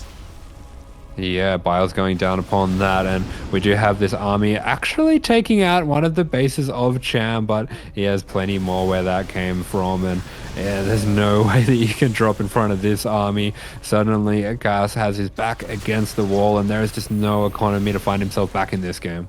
Exactly. He's down to 29 SCVs. Mules are pretty good, but they are not that good, as Kaz is going to be consolidating his army, sending everything back home.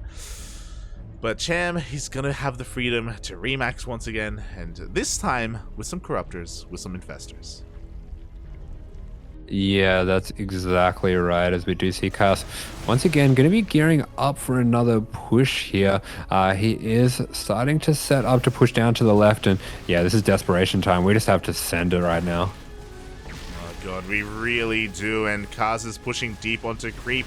We just see a Liberator on the right hand side is going to be finding some drone damage. Banelings are rolling on forward here. Not the best connections from Cham, as he's just waiting for more of his production to come out. Yeah, we just see some snipes going down on Banelings, but once again, this has been the story of this game. Massive surround coming in from Cham. Going to be pushing him back, and here come the Corruptors as well that will be punishing any of these overextensions with medevacs. Exactly. Finally, we have some anti-air. Finally, we can shut down these medevacs, and there we go. The Corruptors are going to be diving on top of them. The main army once again rolling in towards the third base. There's just not much on the ground. Liberators are finally going to be going down as well. This is the last stand of Kaz. Yeah, everything dropping back down into the main. We still have a pretty decent army, but all the base on the right, it goes down, and Kaz is reduced to just 2 orbitals. 2 orbitals is all he has to work with right now. One of them is on fire. That's not a good thing. 3-3 finally going to be finishing up here for Cham, and he engages once again with the army. He connects with the fungal. Yeah, even has that flanking infester for style points, and Cham is gonna bring us to the ace match. GG, well played. Cham does do it for his team. He does it for Starlight Twinkle. He gets the 2-0 that he needed, and now we have that ace match. Ooh, there we go. Very nice stuff coming out there from Cham, showing why he is such a strong and respected player in the region. And Cass himself had a very good showing. I think his macro was something that really impressed us there. It was just insane how much bio he was able to pump out on such low base counts. Exactly. It was very, very impressive overall style there from Kaz. Against a lesser player, I'm sure it would work, but unfortunately, Cham just kept finding these just really good positions, these really good surrounds. His army positioning was just a little bit better, or just happened to be better at the time to get those surrounds. So yeah, that happened multiple times as well, not just on the right hand side, but also that center fight when we saw Kaz push through the middle of the map. Yeah, exactly. I mean, the surrounds were just absolutely insane, and maybe he did get a little bit fortunate that he was setting up a run by at the exact right time. But either way, he was able to crush that push, and feels like he never really let go of the momentum from there. Exactly. The momentum just was not stopping. Oh boy, and now the teams have to make a very difficult choice. Who do they want to send out? And I say a difficult choice.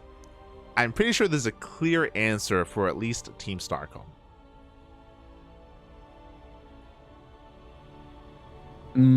Yeah. I think we're going to see Spirit versus Cham. Spirit versus Cham? Yeah. They're on the same team. Oh. Okay, I guess we're not going to be seeing Spirit vs. Cham then. What am I thinking? Wayne! Oh, Wayne vs. Cham. Yeah. Hey, oh, do you want to put it all on a ZVZ then? That's the thing, right? Like, I feel like Team Starcom, their ace player is Wayne. 100%. He is the answer here for their team. Starlight Twinkle have a couple more options. You know, both Cham and Spirit are strong players in their own right. You can mix and match them, and as a result, they have a little bit more. Oh, they don't just have Spirit and Cham, of course. They have you know, a couple of other players as well, but I feel like they're both quite a level above, and both good options. Yeah, we could have that game 3 that we wanted between Spirit and Wayne. True. We could see Spirit get cheesed. True. Oh, yeah. I feel like he's probably a pretty scary player to cheese into, though. I imagine so. So it's going to be a bit of a tough ask here for Starlight Twinkle. They have to ruminate over this and think on it. Who they want to send out as their ace? Who is it going to be? As I guess we're going to stick around and commit. We're going to stick around for the ace match to see how this all ends. I bring that up because I believe some of the other matches in WTL are going to be starting soon. Oh. Yeah, so I mean, I definitely want to see how this one ends, especially if we do get the end of that best of 3. 100%.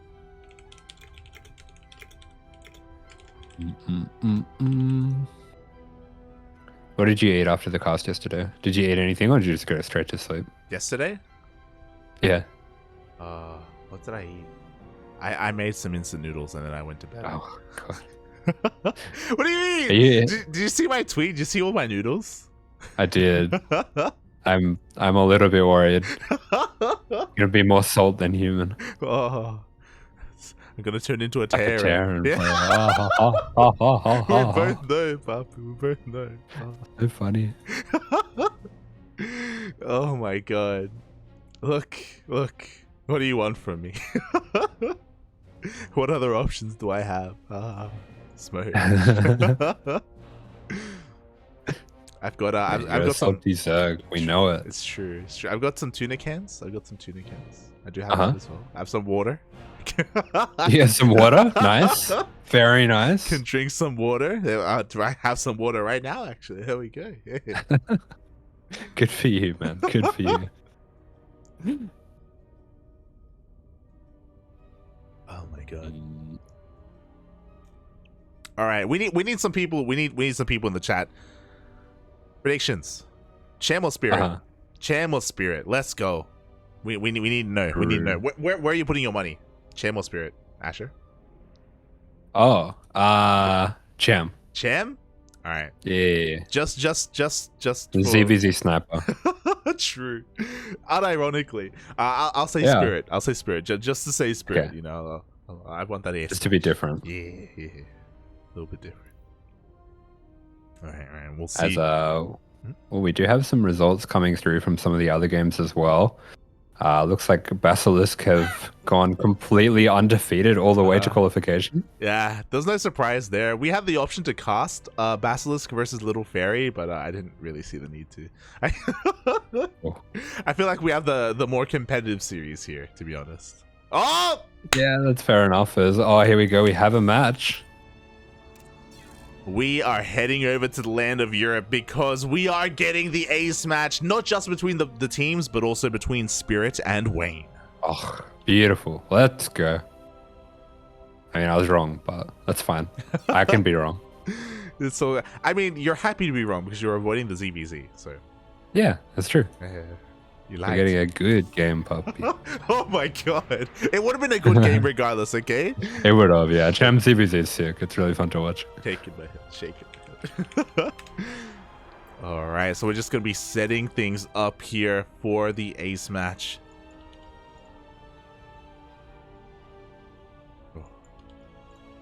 And the ace match is going to be played on Ancient Cistern. Oh. All right, that's a nice map for this. I feel like for a ZVT, normally I wouldn't love it, but for a player like Spirit, he's probably gonna really enjoy having that much room to work. Oh, are we gonna see mech? Are we gonna see like a 30-minute? I don't think he really plays mech, okay. But he does play. He does camp pretty hard at times. Okay. I'll take your word for it. I don't think mech really suits him. It's a very multitask-based player. I agree. I say I agree, but I'm pretty sure I don't know why I have this memory in my mind. You know it better than I do, that whenever a Terran player mechs once, then it's ingrained in my mind. I'm pretty sure I have seen him play mech before. I have seen it before. Nah, you're just seeing what you want to see. True. I want the mech, Papi. I want it. For the story. It's good. As we are loading on in the final game of this Team League match of Starlight Twinkle versus Team Starcom. Let's go. We have the finale of that best of 3 that we wanted, that we were begging for, and here it is, spawning here in the top right-hand corner of the map, returning, of course, back to Starcom and representing them for this World Team League. It is the Zerg in the blue, Wayne. And spawning in the bottom left-hand corner of Ancient Cistern, we have his opponent, the Polish Terran player representing Starlight Twinkle. It is Spirit. Oh, are you getting hiccups? Oh, I am not. Oh, now I am. Oh, yeah, I am absolutely getting hiccups. I hope it's not affecting the players. Yeah, I hope everyone is okay. My ping is stable.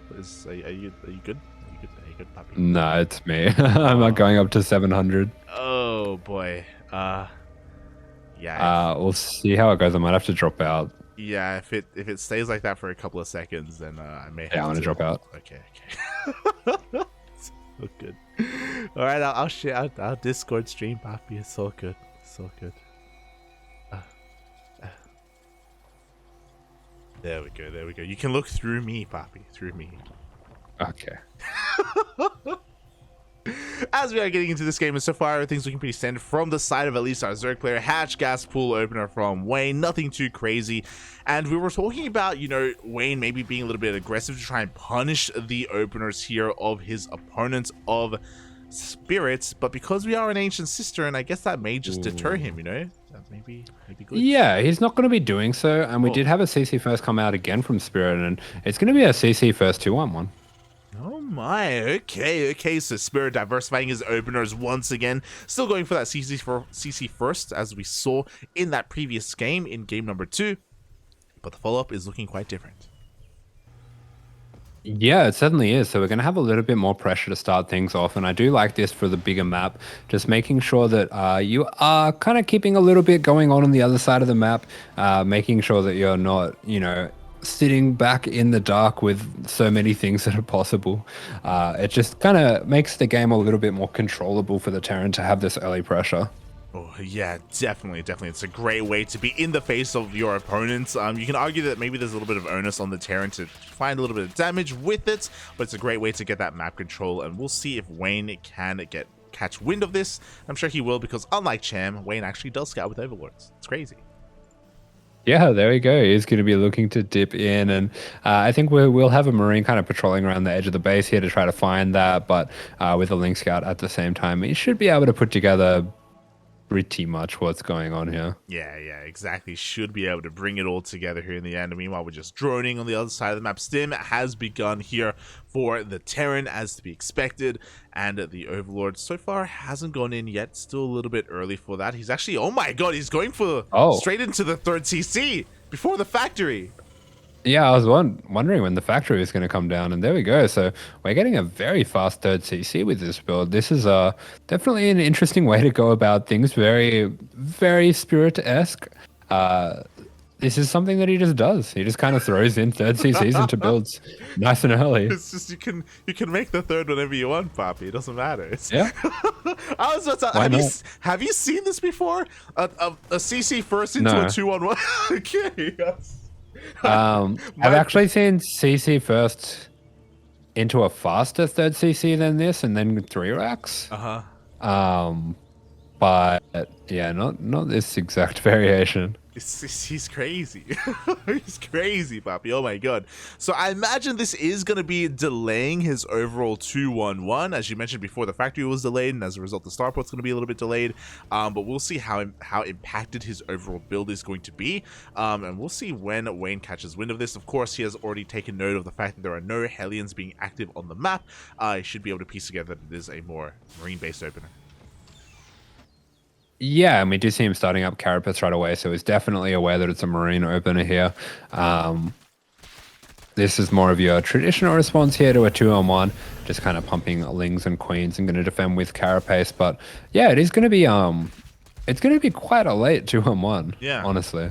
Yeah, I mean, this should already be kind of moving out at this point, but the medevacs only just now begin for Spirit.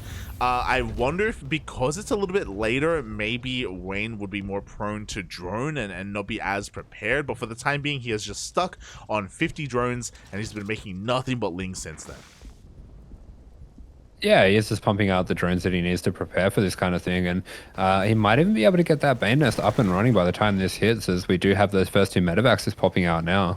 And here we go. Finally, the 2-on-1 is going to be zooming across the map. Wayne is looking to prepare for himself for it. We already see a little bit of droning. His Lings are going to be moving out, actually, as the drop comes in, and it looks like Wayne has barely seen this, and yes, he will respond. Yeah, so he does spot this out, of course, and we can see the creep has gone pretty uncontested throughout the center of the map, and this is definitely a concern here for the Terran player. Yeah, it really is. Spirit has to get on top of this as soon as possible. And there we go. He's going to stim on forward here. Banelings aren't quite done for this, but there are plenty of Queens, plenty of Lings in position for this. Yeah, he will be pushed back here, and he is trying to get himself into a bit more of a safe setup. Pretty good timing on this third medevac, so this is going to be hitting pretty strongly with this setup. And it does look like there's not too much more here prepared for Wayne. He's going to have to sit back a little bit while this aggression comes in. Yeah, and here we go. The Marines, they stim on for a nice round with these Lings. The Queens are trying to do what they can as well, as Spirit just fights his heart out. Oh my god. Yeah, Combat Shields has kicked in, so he can take some pretty good trades with these Lings, but two medevacs going down, pretty rough trades there, as those last few Banelings are going to be finishing up. And behind this, we do see Spirit throwing down a good amount more of those Raxes. Looks like he might be thinking about possibly going into... Oh, no, okay, that's his 4th and 5th Rax, I see. Yeah, all good, all good. Just as fourth and 6th racks, 5th racks even. We do see the armory on the way for 2-2 to start up behind that. And I don't know if I'm convinced by Spirit taking the fight that he did. Like, he lost a lot of his Marines. More importantly, he did lose his medevacs as well. Yeah, this can be something that gets really scary with a 2-on-1. If you do lose that initial drop, just because you've delayed your factory units by so much, it can be very hard to hold counter pressure. It can also be very hard to put on pressure if the Zerg decides that they just want to drone to 90 drones right now. There's not really much you can do to stop them. Yeah, and that droning is commencing here. Wayne, he's working up towards the 80 drone count. He's getting his 4th and 5th base up and running. He's getting his macro hatchery. We have an infestation pit on the way to go into Hive as well. So Wayne has so much map control right now. Yeah, and there we go. We do see Spirit is continuing to try to poke out, but there is just way too much Zerg through the middle of the map here. So he will be getting kind of penned back into his 3-base setup here, and definitely a bit of an awkward situation for him with the upgrades delayed by quite a bit. Everything just delayed by quite a lot from opening up with Marines like this. Yeah, exactly. It's going to take a while for Spirit to really get into the swing of things, and as he's doing so, we do see Wayne has now, commencing and already working through 2-2. Hive is already on the way as well, so we can get into Adrenal Glands, we can get into Vipers as well to add a little bit of complexity to this Ling Bane army. He's even kind of setting up to go straight into Ultras if he so wishes. Yeah, and that's going to be terrifying for Spirit if that is what happens, because he's pretty far behind in the tech right now. Oh. We only see those extra axes going down, but he's flying straight over those Queens, and almost loses that medevac, but he is so committed with this drop now. Oh my god. The medevac somehow barely survives. At the same time, we do have a little bit some liberators coming in towards the natural as well to try and distract Wayne and try and pull apart those Queens. Yeah, exactly. But there is a spot in position. Double drop going to be going up into the main. Will be scouted there by the Zerg player. And this is where Spirit really is going to try to use his multitasking skill to try to get himself back into this game. Yeah, exactly. And he does get 6 drones for his trouble, so not bad whatsoever, but it did cost him 2 liberators. At the same time, he has another double drop here towards the bottom right-hand corner, but the Lings and Mainlings are here to meet him. He isn't able to clear up this creep. Yeah, nice. A swift pickup as his medevacs run on in through here. But we do see Adrenal finishing up. We see a massive run by over here at that 4th before the PF can come up. And man, Spirit really, he is just so far behind on every metric. He is trying to get himself back into it with these drops across the map, but he just doesn't really have the supply to get anything done here. Oh, yeah, he really does not. Medevac finally does end up going down to that Spore Crawler. The creep not really receding whatsoever. We do see Ultra Cavern is on the way, and 2 Vipers have come out as well. 3 Vipers even. Yeah, there we go. The Vipers are out. They are ready to put in some work here for the Zerg player, and this really could be the end of Spirit, as Spirit still trying to get that 4th up and running. We see Wayne putting on a lot of pressure with the Ling Bane here. Not going to be going up into that 90 drone count or anything like that. He's really enjoying just being aggressive on the map here. Yeah, exactly. And it's going to be on Spirit to try and turtle up and try and somehow deflect this push. His tanks are looking a little bit unsieged. And here we go. Wayne, he smells blood in the water. He's not Siege Puppy. He does a dive on in with the Lings and Banes. Not going to be the most efficient of trades, but we don't need efficient trades here as the Vipers run in for the assist on those tanks. Oh, yeah, exactly. Again, a pretty questionable fight here from Wayne overall, but the Mainlings, they're rolling on in, and this time they're getting into the middle line. They're just completely annihilating these SCVs. Yeah, absolutely. And Spirit's economy is in shambles. Doesn't really matter how well you trade here. There's just no way to keep that economy alive. And as the 3-3 of the Terran is getting started, the +3 armor and kindness plating for those ultras is almost finished.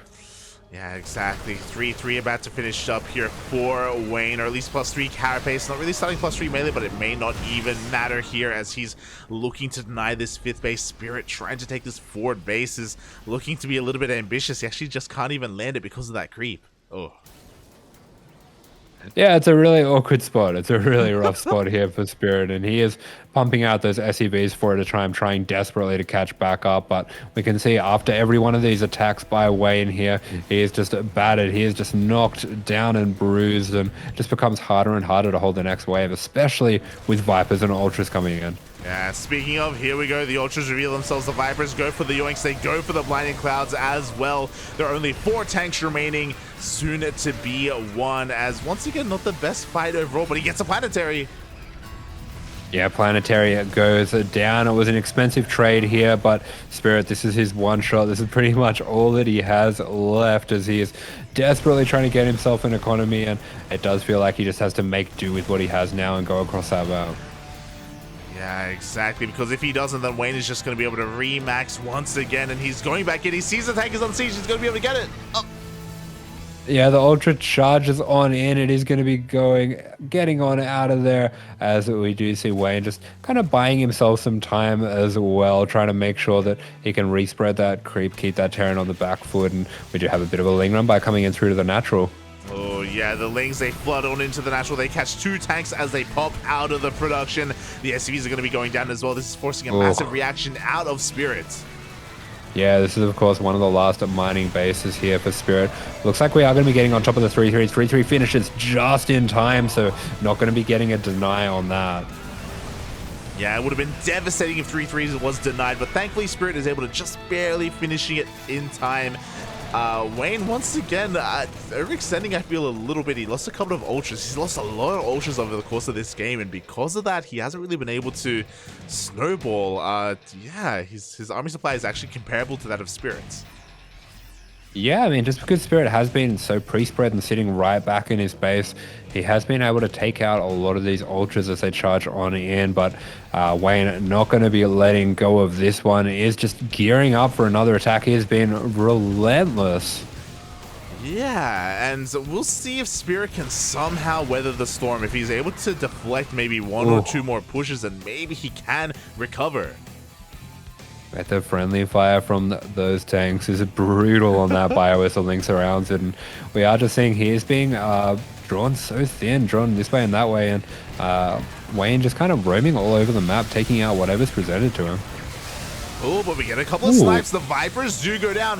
Banelings are rolling on forward, though. They want those ghosts. The splits from Spirit are pretty good. Yeah, lovely splits dropping back into his take line. Does lose a lot of those ghosts, but the Vipers all go down, and that is an expensive loss here for the Zerg. Yeah, it really is. The Ultras are pushing on forward, though. We do see that Wayne wants a little bit more damage here, but it looks like he will not get it. More snipes are going to be going off, and Wayne gets forced back. At the same time, we do have a double drop across the map. Can he get the hat trick? It looks like up. Ooh. Yeah, he is just going to be taking this out, and things are starting to look a little bit worrying. I mean, we did take out another 17 SEVs here, so Spirit's economy is still in shambles, but he is holding on. He actually remade those eBays, funnily enough. You know, he may need some turrets later on. You know, who knows? Who knows? As we do see, finally, Wayne, he catches this. Base planetary is going to be going down, and this time Spirit was out of position. Yeah, great trade. Crushes those exposed tanks, takes out the PF as well, and Spirit, I don't know how much more of this he can withstand. Yeah, exactly. He's starting to bleed out at this point. Very Kaz-esque in his previous series against Cham, where we're just kind of being forced into this all-in position. Spirit forced to lift up his main. Yeah, there we go. We are going to be trying to get a bit of extra mining up, trying to get that 5th base mining. Very important to try to get as many resources as you can from that before he starts to think about moving to the other side of the map. But there we go. Wayne going to be all over that. Charges on in with the Lings and the Ultras. Yeah, he's going to be losing some of those Ultras, but at the same time, he goes for another Ling counterattack. And there just isn't really much here. Even some ghosts are getting picked off. Oh. Yeah, some great pickoffs here for Wayne and Spirit Supply. It has finally taken that knock that Wayne has been trying to get. He's been trying desperately to kill off the Terran, and Spirit's defense has been so fantastic, but I think he is finally starting to break through. Yeah, he finally is breaking on through. Finally, we have some anti-air as well. We even have an Infestor for a Fungal if need be. And oh my god, there just isn't really too much left here to defend. The main is forced to be lifted up, and Wayne is going for the main army. Yeah, he is finding that kill move right here, right now. We do have that swift to pick up by Spirit, but the Corruptors are there to meet those medevacs, and he is being swarmed all over. He's being crushed by Wayne. Looks like Wayne is going to be able to do it for Starcom. Wow, GG gets cold, and Wayne is able to take the series 4-3, and Starcom, Team Starcom, will qualify for Code A of WTL. There we go. So Starcom, Ashbringer, Wayne, Cast tonight representing for them, and they will be going on. What a fantastic story for them. Oh, GG. I'm personally a little bit surprised that, you know, I thought that Starlight Twinkle would be coming in as the favorites, but it goes to show that, you know, Ashbringer for Team Starcom did put in a lot of work for his team. It wasn't just Wayne carrying on his own. It was a team effort, and even Kaz as well did do his part. So congratulations to Team Starcom. Yeah, absolutely. And for Starlight Twinkle, of course, that is not the end of the road. They have another chance to get through that lower bracket semi-final, where they will be waiting for, I believe, Little Fairy. It looks like they're going to be playing against. Oh, yeah, they will have another chance. It is a double elimination portion of the bracket. Oh, so they will be able to have another chance in a couple of days to redeem themselves and to qualify for Code A. But yeah, with that, congratulations to Team Starcom, as we are going to be heading over to the land of Asia for our next series.